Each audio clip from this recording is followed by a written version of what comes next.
1000 ամերիկյան դոլար կաշառք վերցնելու մեջ մեղադրվող նախկին դատավոր Իշխան Բարսեղյանի նկատմամբ բերման ենթարկելիս բռնություն է գործադրվել։ Այդ մասին պարոն Բարսեղյանն էլ հայտարարություն արել, որ բռնության է ինքը ենթարկվել։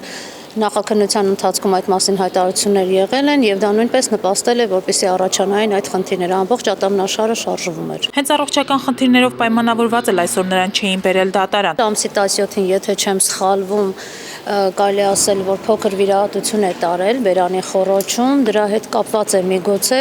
ես նույնպես անակնկալի եկա, որ չէր եկել, բայց գիտեի ուրբաթօրը, որ շատ վատ էր ինքնազգացողությունը։ Շենգավիթ վարչական շրջանի ընդհանուր իրավասության դատարանի նախկին դատավոր Իշխան Բարսեղյանից բացի այս գործով մեղադրանք է առաջադրվել նաև փաստաբան Էլզա Զաքարյանին։ Նախորդ դատական նիստին նա խնդրել էր իրեն տրամադրել հանրային պաշտպան, միջոցներ չունենալու պատճառով, սակայն այսօր հրաժարվեց նրանից։ Այսօր դատարան ներկայացած փաստաբանները որոշել են անվճար հիմունքներով օգնել իրենց գործընկերոջը։ Լուրը